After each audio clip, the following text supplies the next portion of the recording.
É isso, vamos chamá-la aqui, nossa entrevistada Natália Viana. A agência pública acaba de lançar o podcast Caça às Bruxas, uma história de terror real. São histórias de mulheres que foram perseguidas em vários lugares, séculos atrás.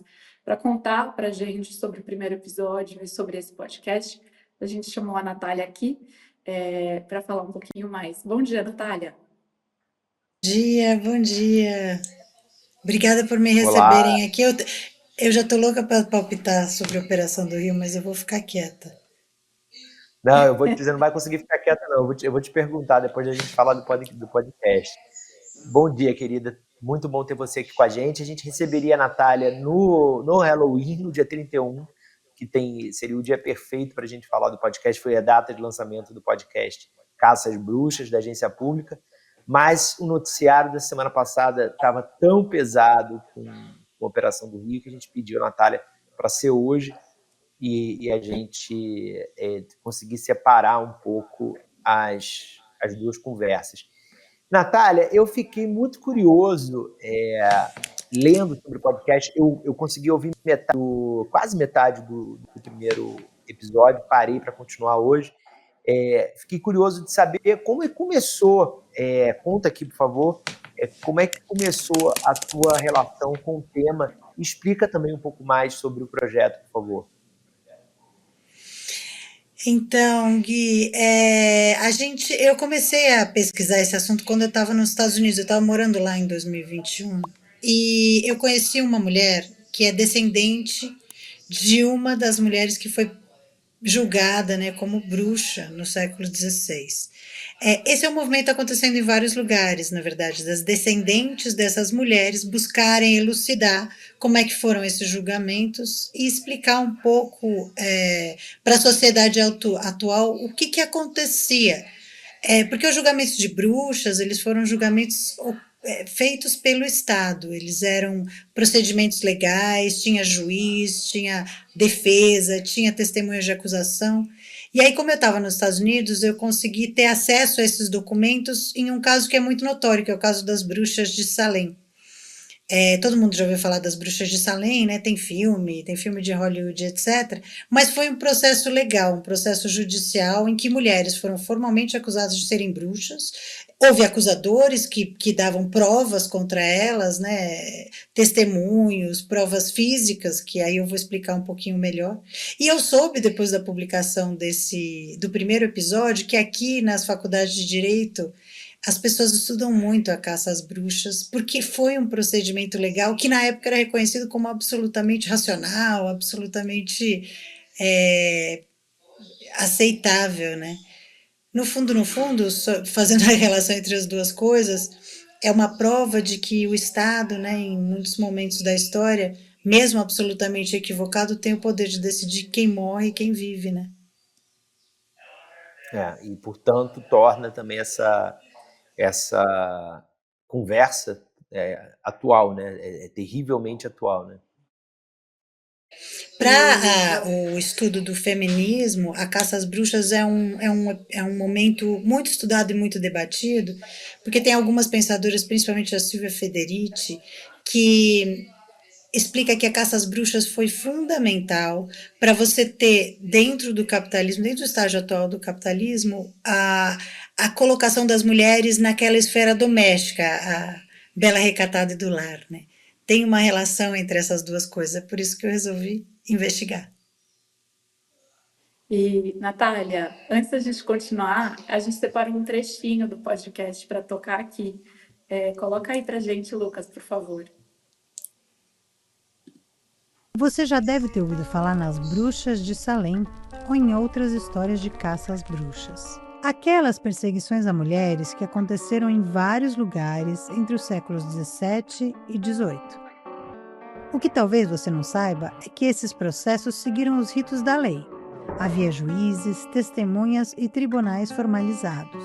E que tudo isso levou à morte de centenas de milhares de mulheres, sem qualquer direito à defesa. São relatos que soam como histórias de terror, mas elas foram reais. Eu busquei entender esses feminicídios para saber quem foram essas mulheres condenadas à morte pelo próprio Estado. E é isso que eu, Natália Viana, quero contar no novo podcast Caça às Bruxas, uma história de terror real. Toda sexta-feira, episódio novo em todos os tocadores e no site da Agência Pública. Muito bom. E a Natália. identidade visual tá super bonita também. Muito bom também. Obrigada, nosso design. Pra ouvir. Que bom, quero que vocês me contem o que vocês vão achar, viu? Tá. E o que você traria aí de relação entre o tema Caça às Bruxas e passado e presente, né? Como as coisas se conectam, como as coisas se relacionam com os desafios atuais que temos. Acho que você começou a trazer um pouquinho disso aí e quero aproveitar para te ouvir um pouco mais. Eu tenho pensado muito nisso, viu? Foi uma coincidência. Bom, a operação foi infeliz, vocês aqui já falaram que não há nenhum sucesso em matar 121 pessoas, né? Se você prendesse, né, uma quantidade enorme de pessoas e conseguisse inteligência suficiente para desmobilizar, né, as organizações criminosas, poderia ter sido um sucesso. Agora, você executar de maneira ilegal, né, porque no Brasil não existe pena de morte, não tem como dizer que é um sucesso. Mas, infelizmente, o lançamento do podcast foi ao mesmo tempo. Eu acho que o momento das caças bruxas, ele ensina a gente um pouco que, às vezes, a sede por vingança, a sede por exterminar um grupo da nossa sociedade, ele sai um pouco do controle, inclusive do racional. Eu vi vocês discutindo bastante, né, esse fenômeno da aprovação da operação, né, entre as pessoas, embora seja legal, embora a gente não tenha pena de morte. Uma coisa é falar, ok, deveríamos ter pena de morte, vamos construir essa legislação. Não é o caso, né? Você fazer execuções ilegais com apoio da população. É uma ação bem legal. Eu acho muito difícil que não haja uma punição, pelo menos internacionalmente, aí na Comissão Interamericana de Direitos Humanos mais para frente. Porque ela foi planejada para ser letal, né? E no caso das caças às bruxas, por isso que eu peço e acho legal que as pessoas ouçam. Você tem todo um procedimento que é racionalizado. Hoje em dia parece uma loucura, né? Você fala assim, gente, pegavam mulheres, que eram mulheres basicamente... mulheres que incomodavam, mulheres que reclamavam muito, mulheres que se casavam com quem não devia casar, mulheres que não conseguiam ter filhos, né? Ou mulheres mais velhas que já não tinham essa função reprodutiva, e você tinha todo um debate racional sobre como a gente prova que essas mulheres fazem feitiços, são bruxas e elas perturbam a ordem social. Então, é muito legal, a gente conta com muitos detalhes nos próximos episódios como eram esses julgamentos. Eu acho que é um pouco um espelho para ver as nossas próprias irracionalidades e como os nossos próprios medos hoje podem nos levar a injustiças das quais também a gente pode se arrepender aí para frente. Acho que isso sim é uma marca do ser humano, né? Natália, fala um pouquinho de Salem. Eu conheço Salem e fui a Salem no Dia das Bruxas, no Halloween de 2013, eu acho, 2012. E é lindo, né? Assim, é o maior Halloween que eu já vi na minha vida. Assim, a cidade fica completamente parada, as pessoas muito fantasiadas, muitos turistas vão para lá fantasiados. Conta um pouquinho da cidade e sobre as bruxas de Salem, as famosas bruxas de Salem, né? Esse rótulo que ganhou o cinema, os livros, né?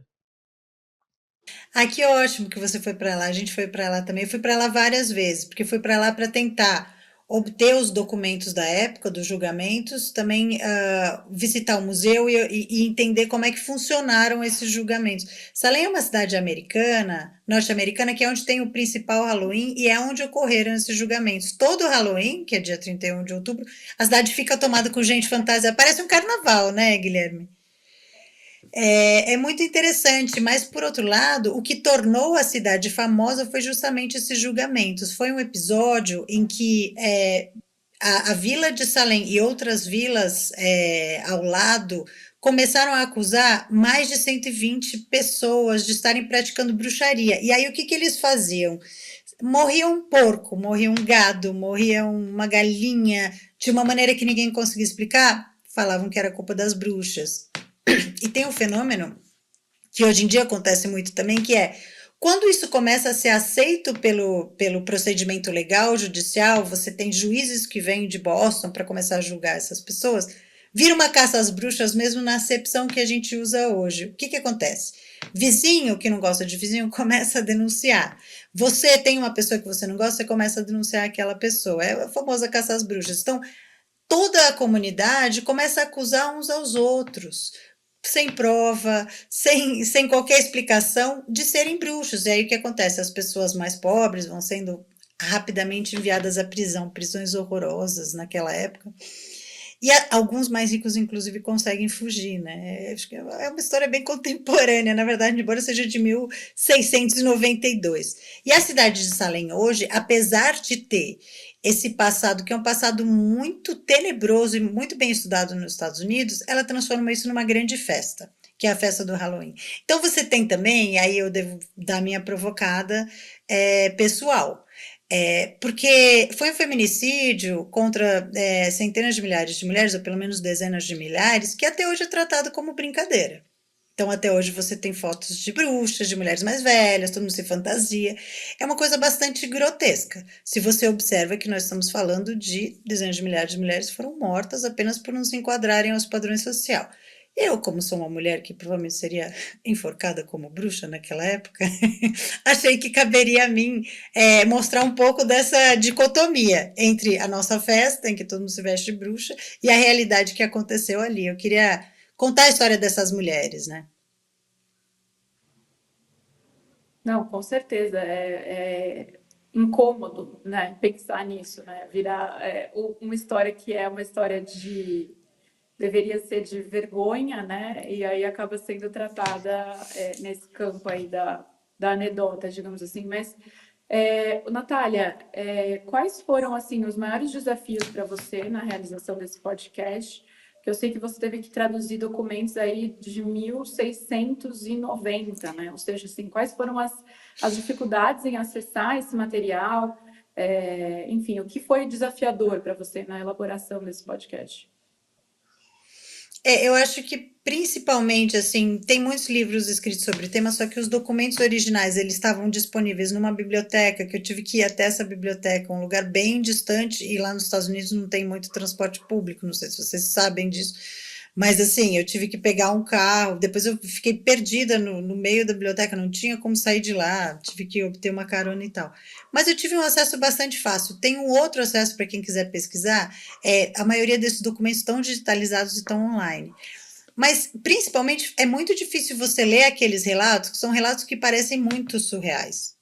Né? De você acusar uma pessoa de estar fazendo feitiço para matar os seus porcos e galinhas. Então, é muito difícil você conseguir entender e contar com uma certa lógica narrativa o que aconteceu ali, com uma perspectiva histórica e com uma perspectiva factual, que são as matérias-primas do jornalismo, né?